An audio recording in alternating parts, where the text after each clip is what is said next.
Welcome to the Conscious Living Podcast, conversations to educate, empower, and enlighten our world. An uplifting and inspiring series of conversations and talks with your host, Jackie Woodside. We are educating minds, empowering lives, and enlightening souls to create a world where love prevails. In this engaging podcast, we deliver exciting, positive, transformative talks and teachings designed to elevate your life.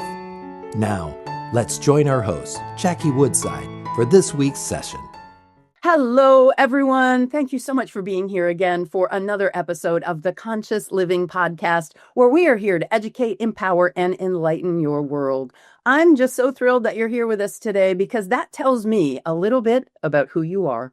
You're somebody that cares about raising consciousness on the planet, about creating a world that works for everyone. And one of my favorite commitments, creating a world where love prevails. So thank you. Thank you for that. And I'm excited to be here today with not only a colleague of mine, but a dear friend who we've gone back and forth on various projects. And I've been on her podcast and she's been on my podcast and my summits because she is freaking brilliant.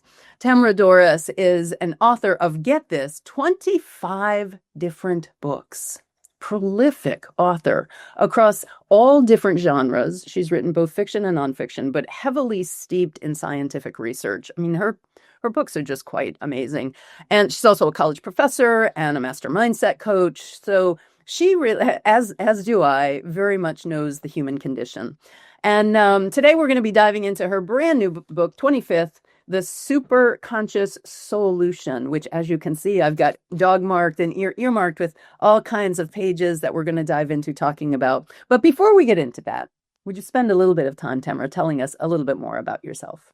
Well, thank you for that introduction, Jackie. That was quite kind of you.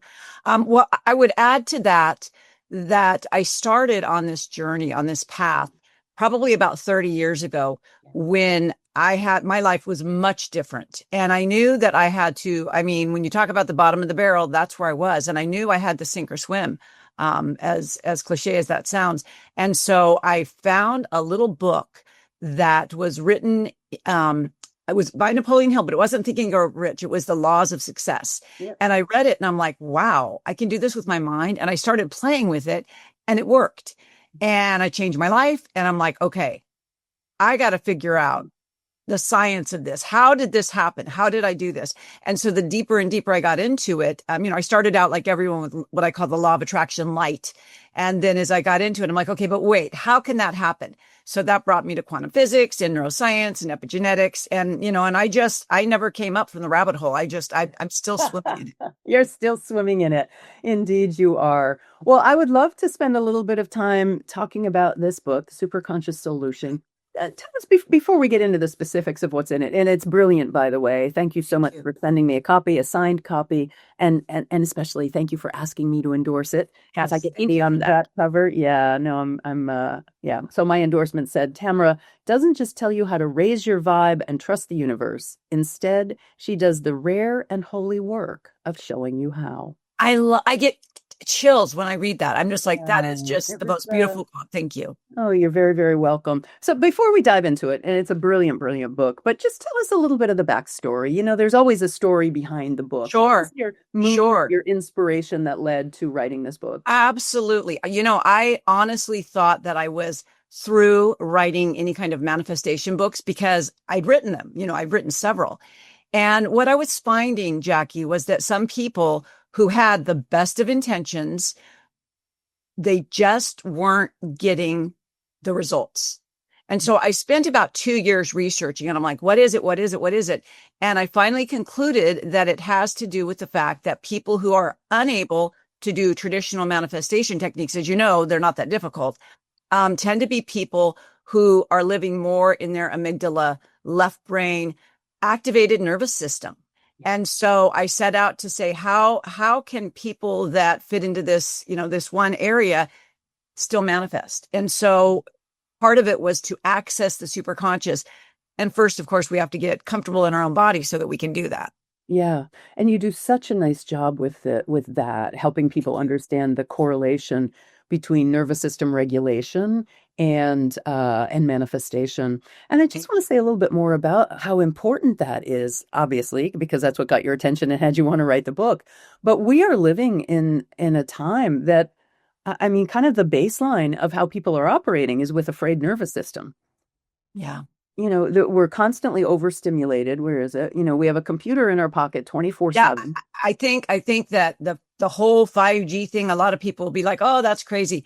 But I'm telling you, it absolutely is having an effect on us, and the food and the water and just everything with all the stress. Social media, blessing and a curse, right? Social media, the political climate, the environmental climate, the economic climate, the violence in our culture, and gun violence, and you know, it just makes me crazy. Children growing up having to do active shooter drills. I mean, I remember the first time I got a notification that my son's school was doing one. I was on the phone like 2 minutes time, like, do not allow my son to be involved in that drill. And you know, we had quite the conversation about it. And you know, we're living in a time that it's more normalized for children to do active shooter drills about where to hide, where to go if they're bleeding, how to silence their phone so that they don't get seen, rather than taking the very common sense steps of regulating gun laws. I mean, it's just a crazy time. Well, so people's nervous systems are frayed, and that's what you saw. Well, and I'm sorry, I didn't mean to interrupt you. People's nervous systems, if we begin to understand, instead of giving these children drills for shooters, let's teach meditation across the country, across the world, but really in the United States, let's just teach them that instead. Because, you know, and this gets into quantum physics, but if all these children are calm, you know, that's going to be less likely to affect them. It's all related.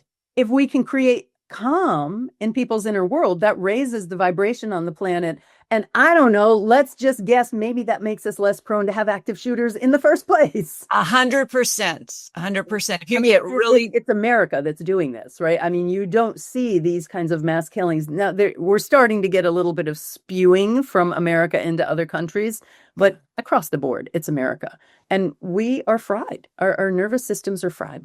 Absolutely. So let's get into it a little bit. Do you want to, let's just go with that. I've got some things here that I'm earmarked that I want to talk to you about, but we're on this thing about nervous system regulation. So let's before I go to the specific questions from the book I have for you, let's just go a little bit further with that. Talk to us about the importance of a regulated nervous system and how to do it.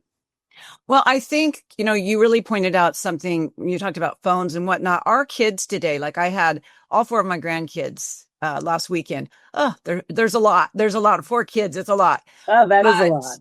But you know, they're cable ready when they're born. They're like, you know, and the TVs aren't, you don't crawl up and look at a little black and white TV. It's like a 70-inch TV, and you see them when they're watching the TV. And thankfully, all my kids, both my daughters, are very cognizant about screen time. But you see them, a little 4-year-old, looking at the screen like this, and it's like, it's hypnotizing. And I don't think it's always hypnotizing in the right way. Zone out. They're completely numbing. Well, they go into a trance state. And when they're young like that, as you know, they're very susceptible to the things that, you know, and the video games, that's a whole nother beef with me. I mean, the video games, I believe they desensitize kids. So, you know, I don't want to go off on that tangent, but to answer your question, what happens when we're really dysregulated, Jackie, is that we don't want to be in our body. Yeah.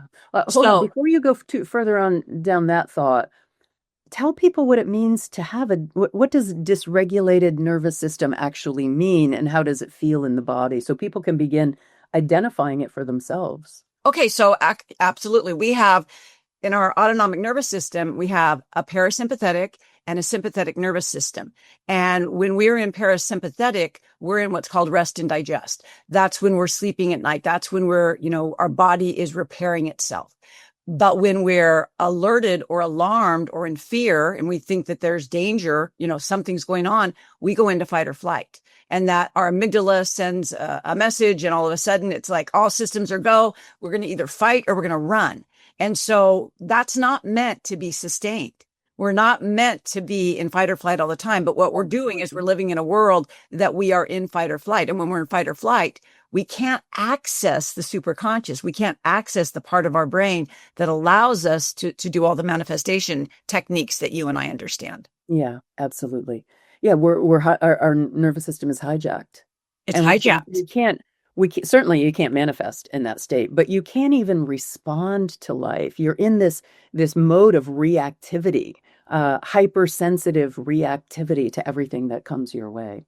Absolutely. So yeah, so where were you going to go with that? And well, I was just going to say, whether it's little kids in a screen or adults scrolling TikTok, I think we are evolving or have evolved into a society that expects, just let me watch. It's let me, even like the old video games where you think you're golfing and you're not, like, just go golfing, right? I know. But we're in a spectator. We're a world of spectators. So we read about law of attraction and we see it and we think we want to do it, but our nervous systems are so hijacked and we just expect to be able to watch a call or a movie and just be able to be fixed. But if we're not in our body, we're not going to have the results. And that's why you can take two different people, one with a dysregulated nervous system, someone who is regulated, and you can tell them the same training, show them the same movie, have them read the same book. And one person is going to get dramatically different results because you have to have your body fully on board.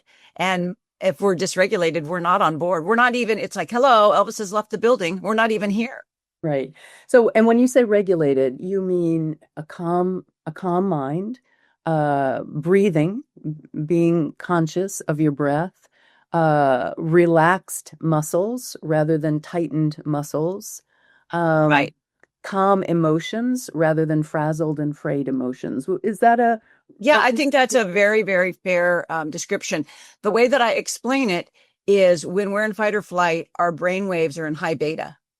Okay. And so I always just go with the brain waves because it is kind of, something easy to remember that if we can reduce our brain waves, everything else will follow suit. And so then we'll have the things you're talking about, the deeper breathing, the more coherence in our emotions, just being more regulated. But it really boils down to our brain waves. Okay. And just some simple ways to do that are calming the breath, box breathing or straw breathing, which is just in through the nose and out through pursed lips. Yep. Having your exhalation longer than your inhalation. And I want to say, you've mentioned meditation. If we could just get the whole world meditating. I want to say something about that for listeners that maybe have been like, oh, Tamara and Jackie, I've tried that and it doesn't work for me. Yeah, I mean, I've got some things to say about it, but do you want to hop in there? Yeah. And this is the whole purpose of me writing the book, because the people that need it the most absolutely can't stand it. And I'll tell you a funny situation is that in one of my coaching programs, I actually have breath work. And the more women who roll their eyes, I say, you have to do it twice. Right. Exactly. Because it's so funny to say, but I cannot tell you how many times I have heard from people. And this used to be me too. I don't have time to breathe. And I want you to think about the irony of that. I just don't have time. I'm too busy to breathe. And that's what we're doing. We're walking around, forgetting to exhale. Yeah, right. Forgetting to exhale. Yeah. Yeah. And I want to say to those who are like, well, I tried meditation and I can't do it. Exactly. That's the point. Meditation does not mean sitting with a completely placid and quiet mind. It means you developing the capacity to notice what your mind is doing. Right. So creating that separation between thought and observer. Notice that you can notice your inner world of thought. And then once you begin noticing it, you can do this magical thing. You can redirect it. And redirecting your mind again and again, even if it is every single breath, redirecting your mind back to the breath while you're quote unquote meditating, that is meditation. And how you use your brain determines how your brain gets patterned. So if you would just stick to that 1 minute a day, one minute 3 or 4 times a day, just put your timer on for 1 minute and watch your thoughts and redirect your thoughts back to your breath. That simple practice alone has been proven through research to give you as much neurological benefit as 20 minutes of seated meditation. Right. So I wanted to give a plug for that because regulating the nervous system is the most important thing. And here's the thing. It's not that hard. It's not that hard. I will add that you and I can say that, but there are people, and I'm sure your listeners, there are some people who are so dysregulated. It's like, are you kidding me? It's so hard. And I'm all about hacks. I mean, if you could see my office back here behind the screen, it's like a lab. I have radionics devices. I have tiller devices. I have all sorts of devices because I'm all about hacks. And one of the hacks that I can give your listeners is get yourself a pair of noise canceling headphones and find theta waves or meditation music without words. I mean, it's okay to do it guided as well, but that has an actual scientific proven effect to help reduce your brain waves. And so if we listen to theta and we can bring our brain down, now we can do what Jackie said, and we can just try it for 1, 2, 3 minutes at a time. But when your brain is going like that 1 minute, even if they force themselves to sit here, in my experience, they're not necessarily going to get that level. It's going to take a lot longer, for sure. And not only will it take a lot longer, they're going to give up before. Yeah, exactly. Yeah, because people give up when it's not a pleasant experience. So I'll go back to what I said. It's not hard. I will say it's simple. The ways to regulate your nervous system are very simple, but it's not always easy, because when you're starting with a dysregulated nervous system, it takes something to get yourself back to regulation. I'll give another very, very simple hack that you can do while you're listening to this podcast. Pull up your sleeve and just lightly rub your forearm. Just a light. What's that? It's called havening. Havening. I've never heard that word. Yeah, you do things like this. Just like remind you of when, I forget the doctor that came up with it, like when your grandmother or mother hugged you. Oh, right. You have that in the book. Yes. And you stroke. Yeah. Just light touch on your skin will, again, very slowly over time, help to regulate your nervous system. You can do these things while sitting in a meeting. Straw breathing, in through the nose, out through pursed lips. Right. Nobody's going to be like, oh, she's over there regulating her nervous system. What's wrong with her? Nobody's going to notice. Right. All right. So I want to turn to a couple things in your book, if I may. Sure. Let me see. Oh, well, this is what we're talking about right now. I love this. So I'll just bring it right from your book. Your nervous system doesn't care about your vision board or your carefully crafted affirmations. It only understands one language: survival. When you're constantly stressed, your body is flooded with cortisol and adrenaline, essentially telling the universe, we're in danger. This is not a time to attract abundance. Right. So let's just say a little bit more. This is kind of the topic that we're on right now, but let's say a little bit more about this notion that our brain, honestly, is not designed for us to thrive. It's designed for us to survive. So talk a little bit more about that, we're in danger. This isn't time to manifest abundance. It's time to survive. Well, you can kind of use it as a contrast with in the days before technology and all of the things, that there was a time to sow and a time to reap and a time to harvest. And it's kind of like that with our natural design of our body. And when we are in fight or flight, which is dysregulated nervous system, it is not the time to manifest. It is not the time to dream. It is not the time to meditate. It is the time to fight or to flee. And so our body is in this perpetual season of fight or flight.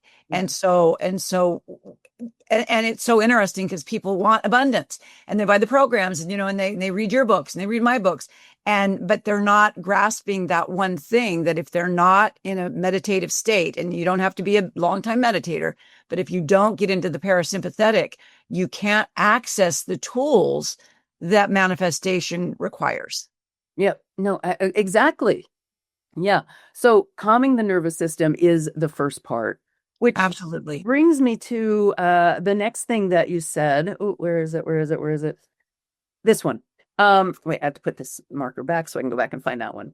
All right. The next thing you said is exactly about this, that a dysregulated nervous system cannot manifest. You say your attention is your superpower. Yeah. How you spend it, along with your time and frequency, that's energy and emotion for the science folks, will predict your life's highlight reel better than any fortune teller.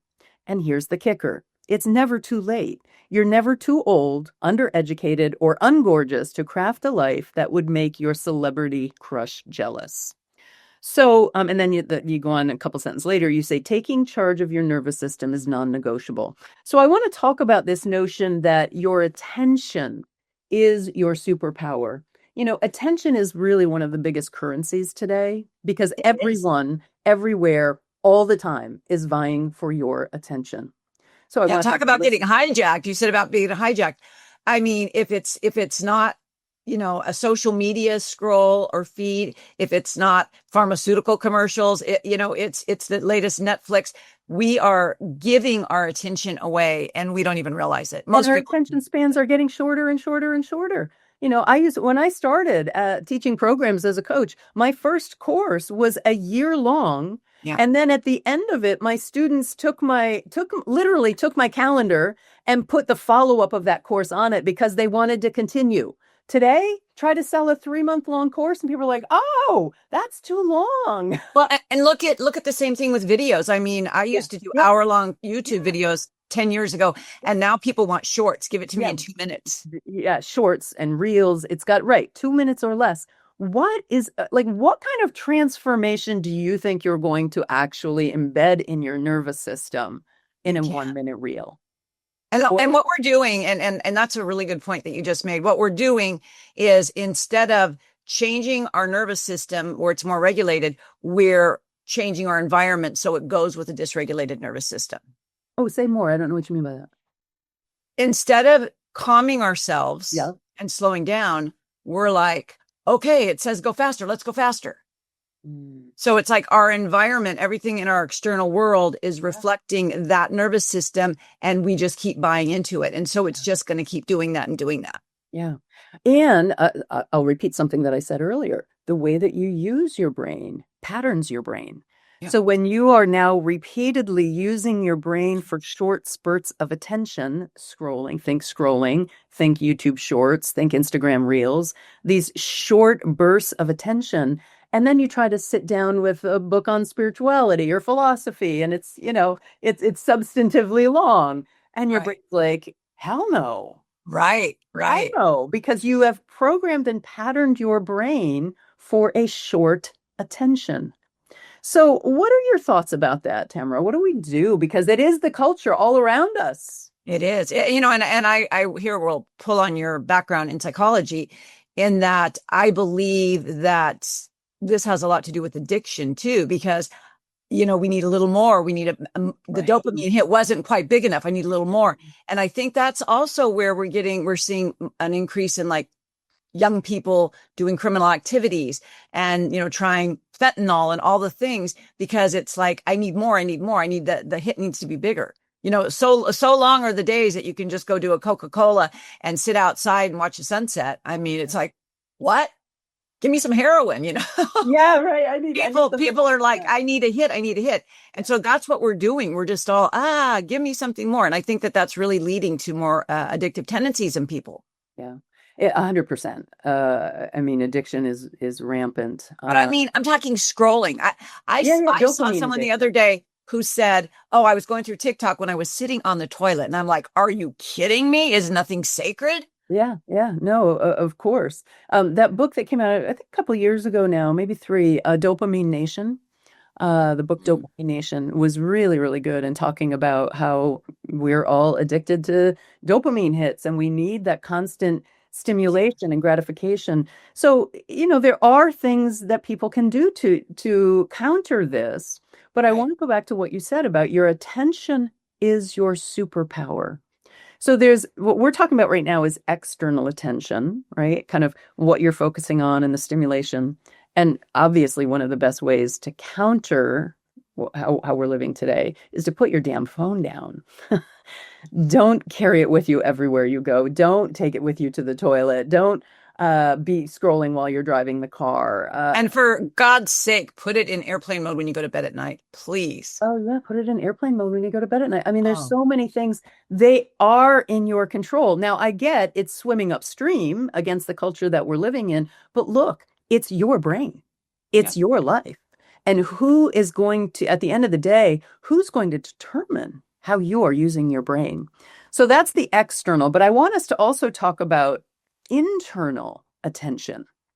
I have this body of work that's called How Use Your Mind to Train Your Brain. Yeah. And it's all about the inward turn to help people understand that how you use your mind does, in fact, pattern and program your brain. So when your inner world of thought and emotion and beliefs is constantly like a negative ramble of complaints and what's not working and what's going wrong. I mean, so much, right? When your inner attention is on the lower vibration thoughts and beliefs and emotions, that will also pattern your brain. So talk a little bit about that. Well, and we're not going to go way down the quantum physics rabbit hole.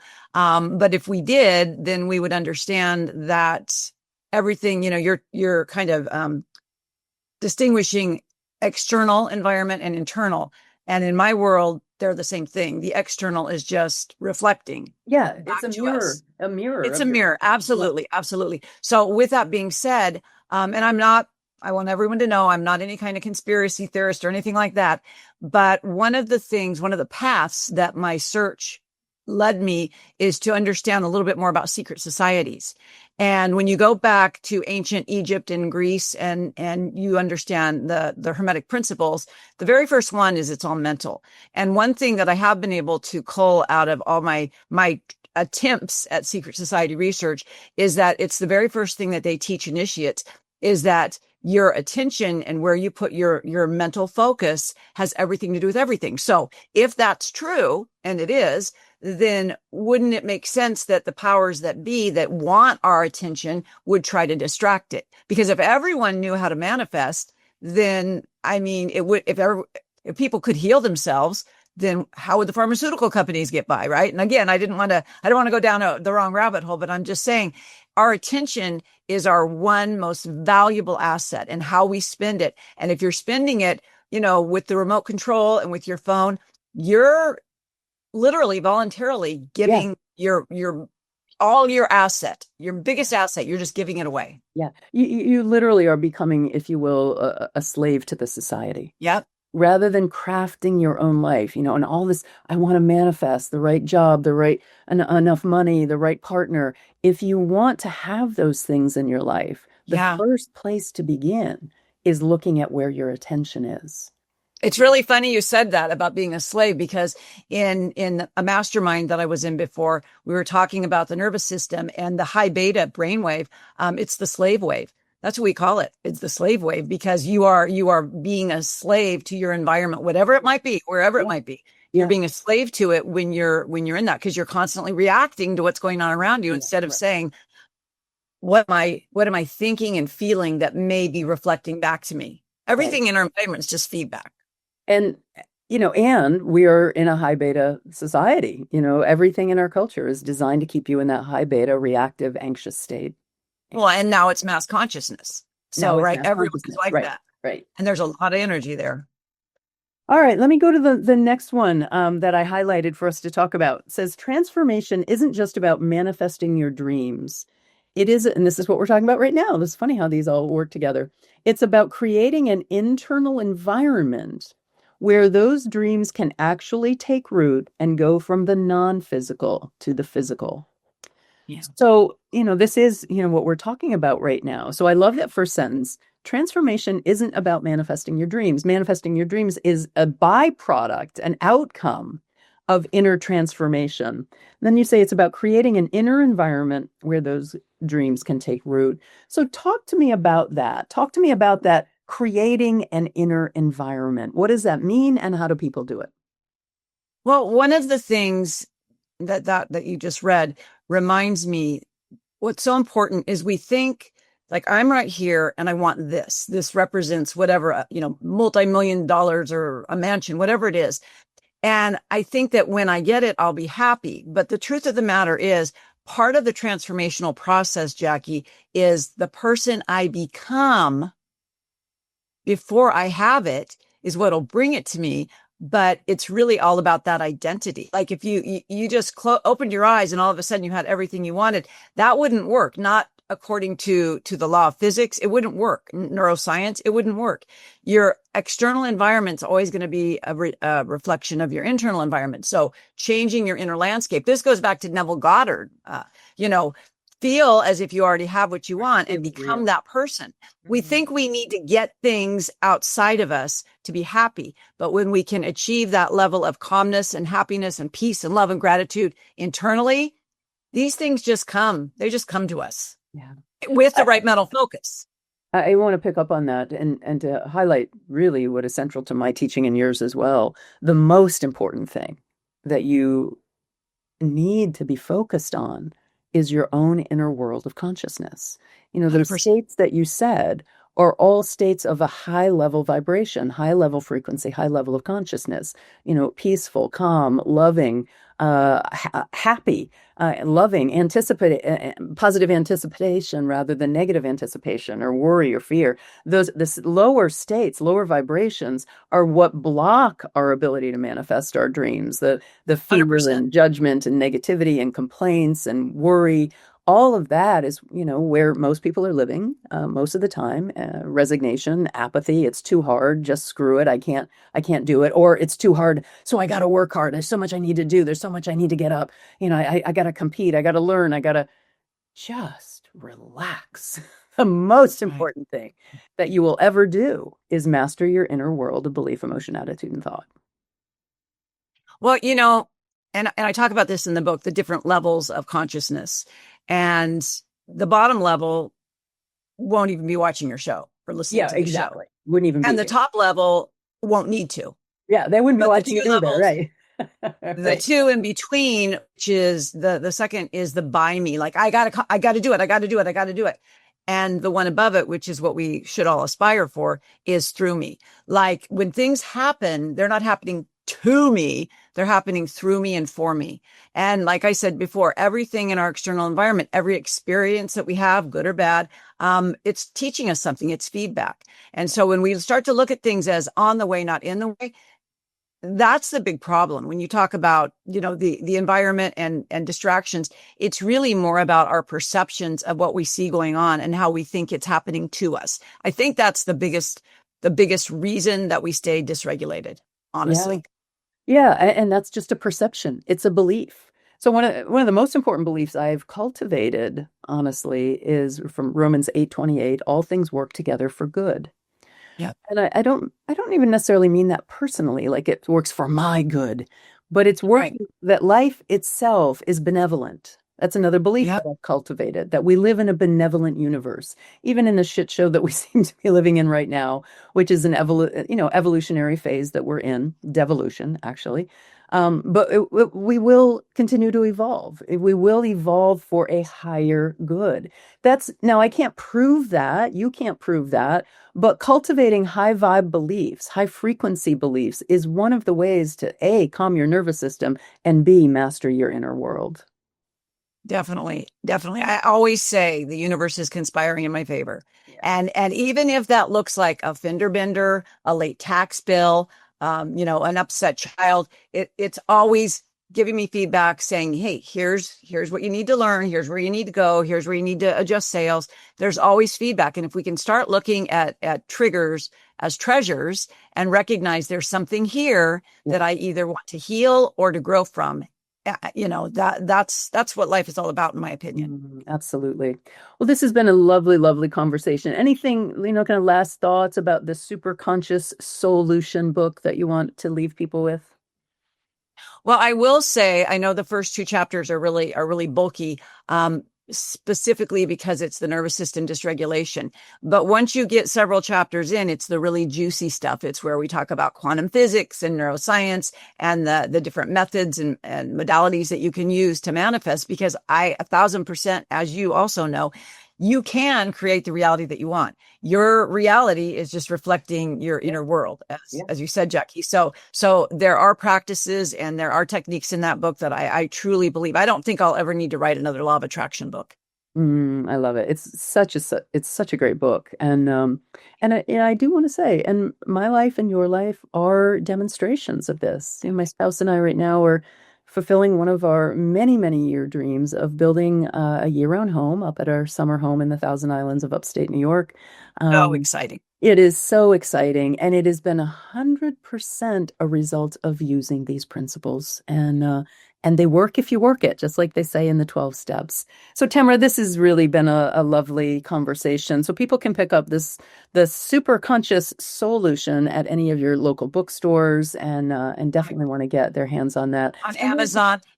And I want to point out that the background is a piece of my art. I'm a resident artist. I didn't know that, hon. That's beautiful. So yes, that was, I have to give myself a little pat on the back for that, because my daughter said, why don't you just use one of your paintings as a background? And I'm like, oh my gosh, that's brilliant. Yeah, it does say that on the back. I just noticed that. Tamara Dorris, resin art. It is absolutely beautiful. And yeah, I do like to point people to their local bookstore. Yes, it's easier to pick up Amazon, but one of my commitments right now is not supporting the billionaire class. I actually went down to my local bookseller today and ordered a few books for the holidays. And yes, of course, you can get it at Barnes & Noble as well online, and Books A Million online. And yes, if you're still participating in the billionaire class, you can also get it at Amazon, that odd place called Amazon.